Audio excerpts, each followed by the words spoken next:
Dando continuidade ao módulo 1, nessa sessão vamos cuidar do monitoramento e avaliação da parceria e do controle dos recursos públicos aplicados.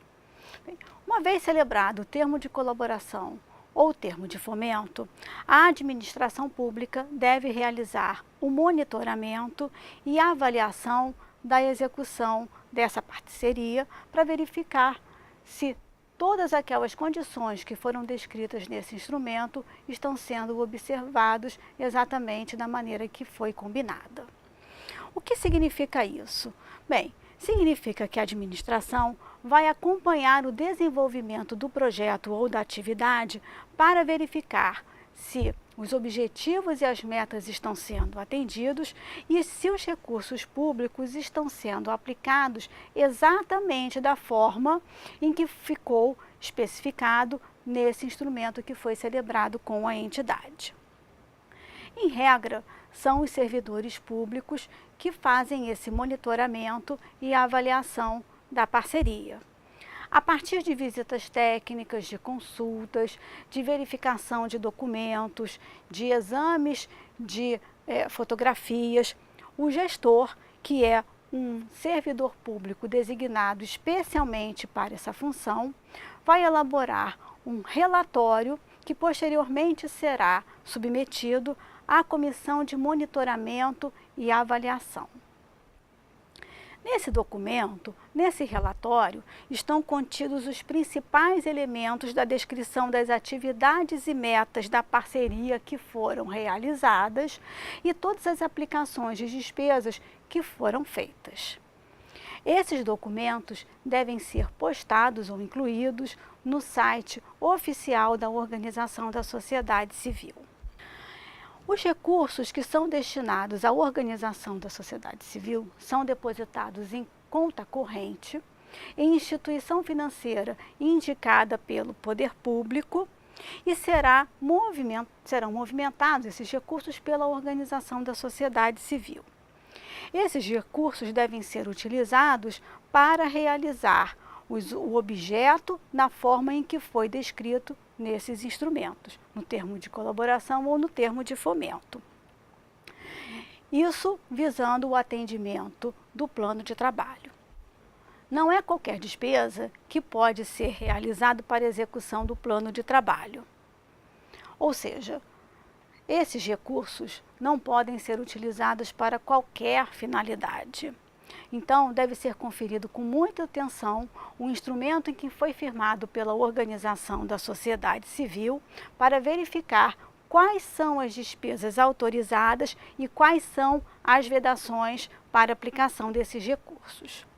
Mas, em linhas gerais, esses recursos podem ser aplicados tanto para as despesas de investimento quanto para as despesas de pessoal. Tinha uma discussão no passado até que ponto poderiam ser realizadas despesas de pessoal, mas a lei autorizou expressamente, por exemplo, o pagamento de salários, o pagamento de encargos trabalhistas, encargos previdenciários e também outras espécies de despesas, como tributos, despesas para aquisição e prestação de serviços, serviços de adequação do espaço físico. A lei alargou a possibilidade de realização de despesas. Mas atenção mais uma vez, não serão admitidos de qualquer forma a utilização desses recursos para outras finalidades que não estejam vinculadas estritamente à execução da parceria. No final da parceria, instaura-se um procedimento denominado prestação de contas. Nesse momento, a aplicação dos recursos financeiros serão controlados de uma forma mais efetiva. Se a parceria durar por mais de um ano, podem ser solicitadas prestação de contas por períodos menores, mas mesmo assim deve ser verificado no instrumento qual é o período para a realização da prestação de contas. Pela prestação de contas, se verifica, então, se a execução foi efetivamente cumprida e se os recursos transferidos foram adequadamente aplicados.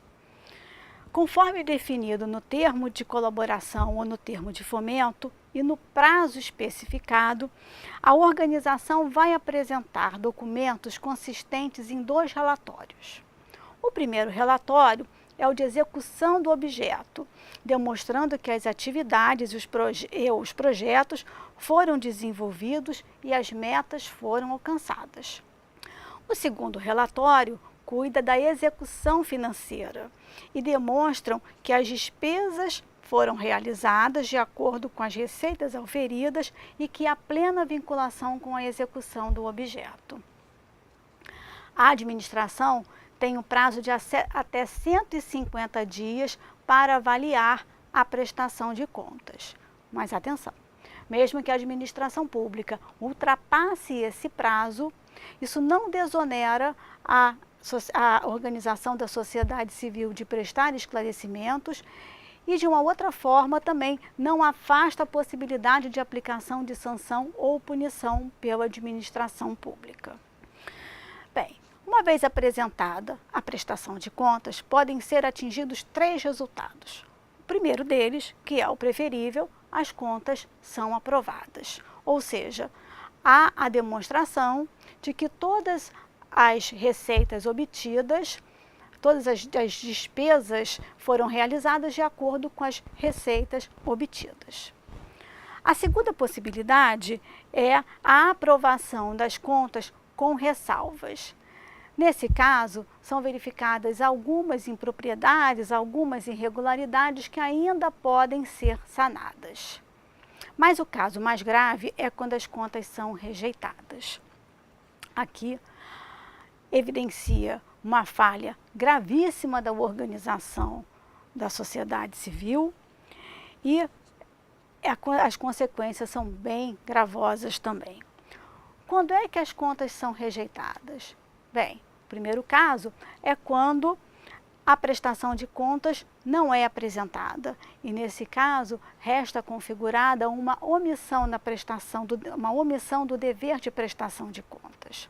Mas também em outros casos as contas podem ser rejeitadas, quando há, por exemplo, o descumprimento injustificado dos objetivos e das metas estabelecidos no termo de parceria, quando há danos aos cofres públicos decorrente de ato de gestão ilegítimo ou antieconômico, ou quando ocorrer desfalque ou desvio de dinheiro, bens e verbas públicas.